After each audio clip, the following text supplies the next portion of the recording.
We saw the risk we took in doing good, but dared not spare to do the best we could, though harm might come of it. You know, there isn't a single rule that you can follow to just have healthy relationships. I think probably everyone in this room knows at least someone in their life whom they love, although they seem entirely insensitive to reason. If there was a rule book, Robert Frost would have written it. I think his instruction to do the best we can, even when we don't know that it's going to turn out okay, is a pretty good one. Aren't we all doing the best we can, ideally? Of course, the problem is that the best you can do varies wildly from person to person, from day to day, depending on how we were raised and what we value, how much sleep we got the night before, whether or not we've had a snack recently. I'd like to remind you that I myself was once asked to leave a post office. A post office! Just remember, no matter how proud we are all just one very bad day away from the postmaster having to tell us to get it together. But really, I'd like to begin with a story about relationships, a story about people doing the best they can and it not going well. So brace yourself for some spiritual celebrity gossip. And isn't this like America's pastime, that we look to our celebrity gossip as the test cases for what we will and will not allow in the behavior of our loved ones? So here's some gossip. In 1845, because mind you, if the gossip is good enough, it does not expire at church. In 1845, there is a famous writer named Frances Sargent Osgood, and it's forgivable if we don't remember her today, but at the time she was famous, and she was married, foreshadowing, and she began a very public flirtation with Edgar Allan Poe, who, for the record, was also extremely married. And it's not clear to historians that their flirtation was ever anything more than that, ever anything more than just a flirtation. But for about a year in 1845, every time they were at a reading together, they'd be batting their eyelashes and making comments like, well, I'll defer to Edgar. They published poems about each other with each other's names encoded in the lines, which was immediately decoded. So everyone was talking about this. Then Frances moved out of her husband's house. They separated, and the gossip really amped up. At that time, this is where drama begins, there was another writer in their circle named Elizabeth Elliot, who also developed a crush on Edgar Allan Poe, as these things go. And she saw what was going on with Frances Sargent Osgood, and she must have assumed that she could start an affair with him, because it seemed like he was into that kind of thing, at least it looked that way in public. And so she effectively threw herself at him. He later wrote that he said no because he was revolted by her. As a person, she was nasty, she was backstabbing. He wanted nothing to do with this Elizabeth Elliot. He just wanted to keep batting his eyelashes at Frances Osgood. And Elizabeth Elliot was so hurt and so insulted, she kept sending him letters, letter after letter, hinting that he should stop by her house at midnight.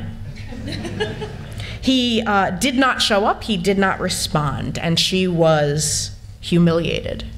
She was angry, and she did not understand why Frances was the center of all the attention. And so she decided to destroy Frances Sargent Osgood. For the record, I think I should say this, that is not a good way to have healthy relationships, it has been said. So this Elizabeth Elliot started spreading vicious rumors about Frances and Edgar. This would have been on all the tabloids of the day, right? She told people anonymously that he had actually fathered Frances's third child. She insinuated the child did not look like her husband. She wrote letters to Poe's wife, Virginia, who was dying of tuberculosis at the time, and later said that Elizabeth Elliot had killed her, had driven her to the grave with her harassment about her husband. And as far as Virginia Poe's take on this Frances Osgood that her husband was flirting with, she knew she was dying, and her reaction was basically, well, Frances seems nice. If I'll be replaced, she took it all in stride. And this scandal, the ensuing scandal that Elizabeth Elliot caused, it had, very little effect on Poe's reputation, which was already not good. There was nowhere to go but up. And in any event, I think most of us know that famous men have been historically immune to consequences. This has largely not changed. And so Poe shrugged and went back to his whiskey and his poems.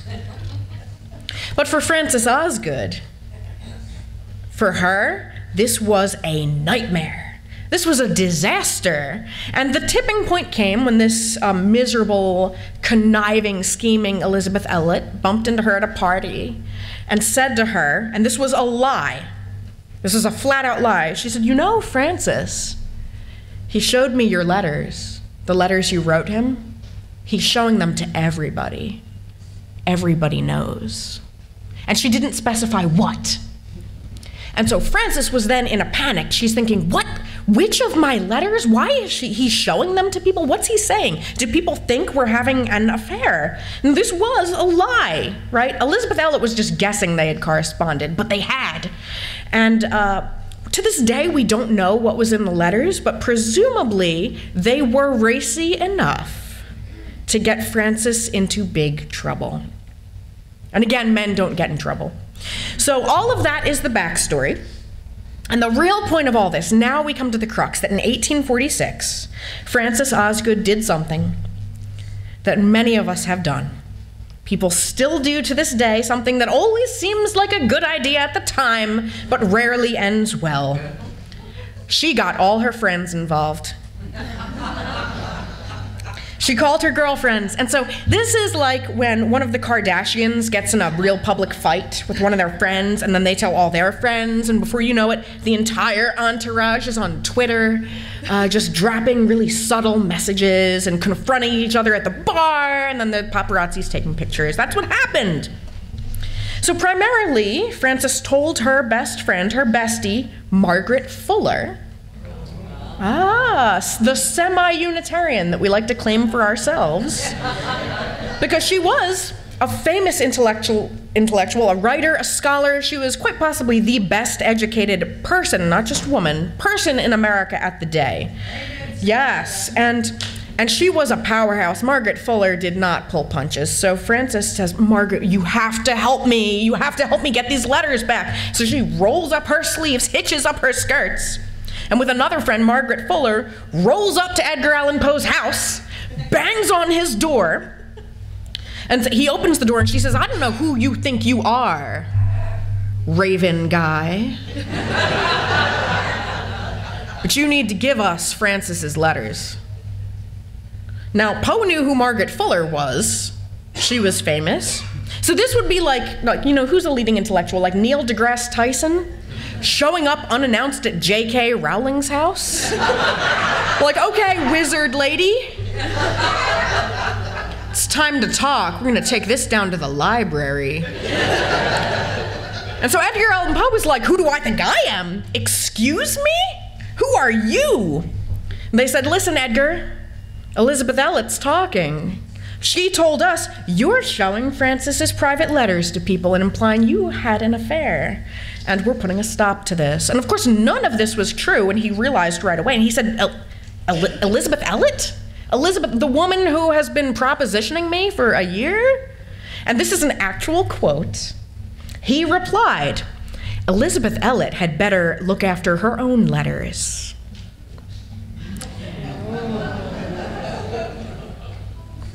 And so he basically he called them busybodies, nosy busybodies, told them to mind their own business, and slammed the door in their face. Later, he went on to say that humanity could be divided into men, women, and Margaret Fuller.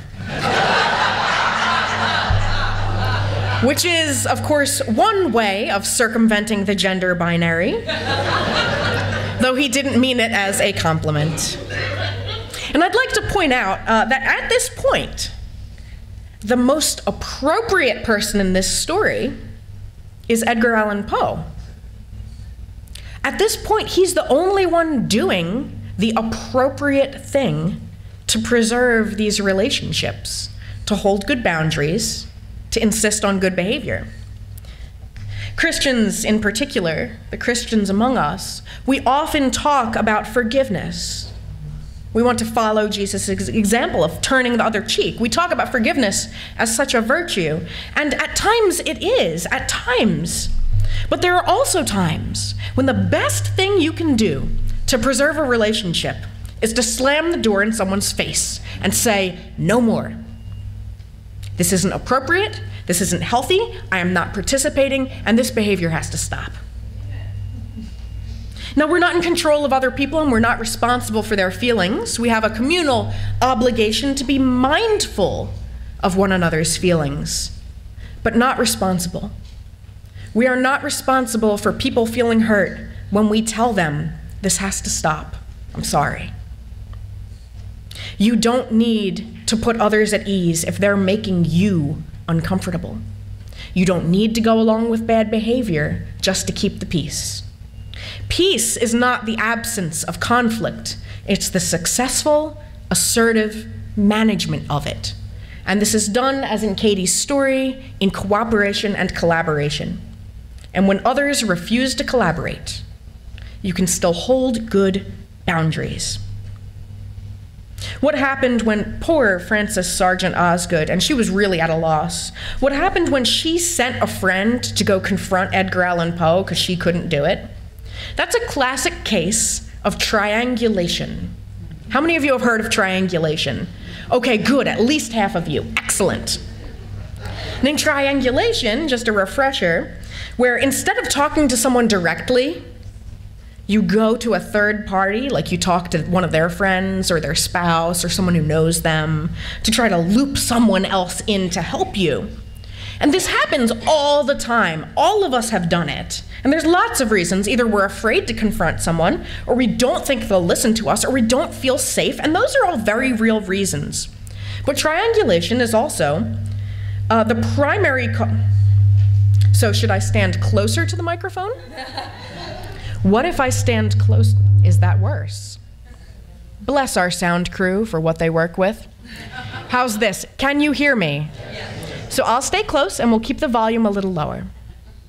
So triangulation, though it's reasonable and it's an honest thing that we do, it's also the primary cause of drama, with a capital D, both historical and present. And it's why our church covenant says that we agree to communicate honestly, directly, and compassionately. It's one thing to be honest, it's one thing to be direct, but we must also be kind. Telling someone how you feel and what you want them to do is not easy. It's a big ask. And it doesn't mean that they're going to listen to you, and it doesn't mean that they have to do what you say. But most of the time, we owe it to each other. We owe it to each other to say what we mean, to give each other the chance to do the right thing, even when we don't know that the other person is going to.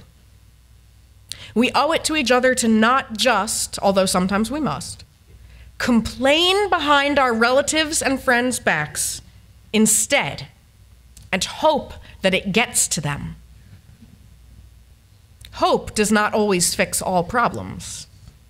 Sometimes just asking is the key. I think as liberal religious people, we Unitarians, often shy away from confrontation. We're great at carrying signs, we're great at picketing, we're great at taking on power, speaking truth to power, taking on the government. But we're not so great at just saying to one another, can you please do that differently? We'd much rather sign a petition than sit down to a hurtful, painful conversation that needs to be had. We shy away from holding healthy boundaries in our churches because we place, to our credit, such a high value on kindness and inclusion. And to our discredit, we often include people who are behaving out of line and never stop them. You can be both kind and direct. You can be both kind and honest and have standards for good behavior. You can be kind and hold one another accountable for how we behave in public. You know, I was at a public event some time ago held at this church. There were speakers and, we were having speeches and demonstrations, and a person stood up in the middle of it. Some of you might have been there. A person with mental illness, which is real and not their fault, and started screaming about having found bodies. And it was pretty disturbing at the time. And as I stood there, giving them space to speak, it occurred to me that this was not justice, that this was not kindness. We like to give, in our democratic religious faith, everyone a voice, but there are times when it is not befitting a person's dignity to allow them to have a mental breakdown in public. And as I stood there wondering what to do, it was one of our brave members who said, "I think we're done," and escorted them to the door. I think that is a form of kindness. All are welcome, all behaviors are not. A colleague of mine once told me that churches almost always favor abusers. When someone behaves badly at a church or a synagogue by harassing or abusing or intimidating others or just generally being creepy, the response from the church community is often to figure out how to forgive them. That's the work, how to forgive the transgressor, how to bring it up with them without hurting their feelings, as if that's possible always. How we can find a place for them in the church without too many people finding out their business. I don't think that's a kindness. Not to them, not to their victims, not to everyone around them who has to act like this is normal. It feels to me like forgiveness-based systems of getting along with one another make the victims do all the work. All the work. The work of forgiving, the work of having to go to church with someone who has hurt them, or who has acted out in public, the work of just being generally uncomfortable at church because you don't know when someone's going to have a weird outburst at a meeting, the work of having to sit near a door in case you get triggered and need to leave early. Where in that kind of church is there a place for the victim? Where is there compassion for the vulnerable? Or the vast majority of people who are just being appropriate most of the time? Liberal churches in particular, liberal churches, wind up being tyrannized just at randomly a couple times a year by people who behave inappropriately, and everyone else is too polite to ask them to stop. And this is in the name of hospitality. And hospitality is one of our prime virtues. May we never forget it or let that go.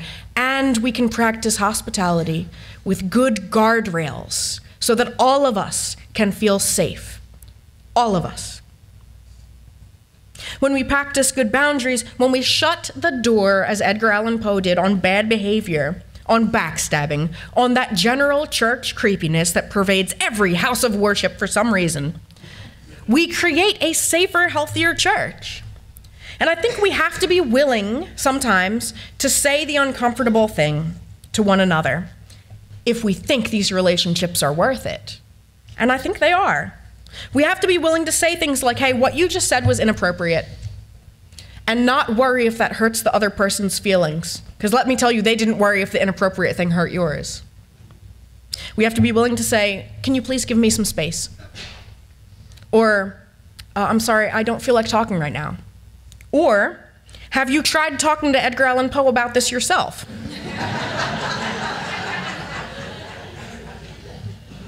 So I'd like you to practice with me for a minute. We're going to practice saying something. And we're not going to feel bad about it. That was inappropriate. That was inappropriate. No judgment, no blame. A statement of fact. Let's try it again. That was inappropriate. That was inappropriate. Okay, how about I'd like some space? I'd like some space. Is there anything wrong with needing some space once in a while? Okay. And what do you do if someone says that to you? Oh, oof, that hurts, right? It's a little uncomfortable. Oh my gosh. Often we get defensive because it hurts, but we have to be willing, each of us, to listen when others say something like, that was inappropriate. Take a gamble and believe them. Consider that they might be telling the truth. Back up when someone says they need some space, and know that it's not about you. Not everything is about us. And we have to listen when someone says, have you tried talking to Edgar Allan Poe about this yourself? Or what's often the case, have you tried talking to the minister about this yourself? Have you tried talking to the board president about this yourself? Have you tried talking to the music director about this yourself? And be willing to do that scary work, even though our feelings might be hurt. And not blame others for hurting our feelings, though our feelings might be hurt. Do some soul searching about how we can be better community members and move on. It does not have to be that deep. In the US, you know, I said we love celebrity gossip, Us Magazine, People Magazine, what celebrities are doing. And I've heard the criticism that really this has nothing to do with us. Why should we care about the Kardashians? But really, I think all societies from the times of the ancient Greeks who had this pantheon of gods behaving in terrible ways that would put Edgar Allan Poe to shame, we need to play out neutral morality tales of how we behave. This is also how professional wrestling works. If you're not interested in wrestling, trust me, and I'm not. There are fascinating plays of loyalty, betrayal, alliances, backstabbing, respect to one another's faces, or talking behind each other's backs. And this is just like the pantheon of Greek gods, a public, somewhat artificial space in which we can play out this whole spectrum of human relationships and have an unwritten covenant of what is and is not acceptable in our society. And it's no coincidence that wrestling is very popular in rural areas, where respect, dignity, and saying things to one another's faces are very important values. And so when people engage in this kind of gossip, when we say, like, I cannot believe Khloe Kardashian's boyfriend kissed her sister's best friend after a party while they were drinking. That did happen. They broke up and they're not friends anymore. They're stating out loud that it's not acceptable to blame alcohol for your actions, that you're not supposed to cheat, and friends are supposed to remain loyal over romantic relationships. And I can actually see a case for it being the opposite. But when people say these things, they're working this out for themselves. We do this because celebrities are neutral, and yes, they don't affect our lives. That's the point. The truth is that there are hardly any hard and fast rules for how to have a healthy relationship that applies in every circumstance. Even the Dalai Lama once said that he could imagine a time when it would be okay to shoot someone in the leg to prevent them from doing greater harm. People's religious beliefs wind up being, very often, the guide, the framework for how they approach relationships, and it's not always obvious to all of us or to them. In our faith, we aren't bound by those hard and fast rules, and that's a good thing. We aren't bound by obedience or by commandments. We're bound by covenant. We are bound by covenant. We are a covenantal faith. And that means that we agree to get along with each other in certain ways. That doesn't mean that we all feel the same way about the Kardashians, or the Edgar Allan Poe fiasco. But we're going to get along. And this is our covenant of right relations, in case you haven't heard it recently. Let's get refreshed. We covenant to build a religious community, guided by respect and sustained by our principles. That is to say, not commanded by our principles, sustained by them. We will listen appropriately, speak with care. That doesn't mean never say the hard thing. We'll speak with care. We will express gratitude. We'll honor our differences. And we will, when possible, assume good intentions. When possible. We will, and this is the active part of the covenant for me, we will communicate directly, honestly, and compassionately, particularly when we're in conflict. That's not the time to stop talking. That's the time to start talking. When we hurt one another, and we will ask for forgiveness and make amends. We will ask for forgiveness, and when we're hurt, we'll try to forgive. All you have to do is try. No one at this church will say, you must forgive everyone who's ever hurt you, your abusers, your exes. We try because it's good for our souls and helps us feel better, and we acknowledge that it is not always appropriate or possible. And we will try to reconnect in a spirit of right relationship, in celebration of the common mission that unites us. We will abide by this covenant. And I would add that these guidelines create a kind of a place where we can safely lean on one another, where we can make mistakes freely and be gently encouraged to do the right thing, to set the grass back upright as best we can, where we should be able to say sorry and do better, where we should feel safe enough to be honest with one another. And that allows us to lean on each other when we're in need. We saw the risk we took in doing good, but we dared not spare to do the best we could, though it might come to harm.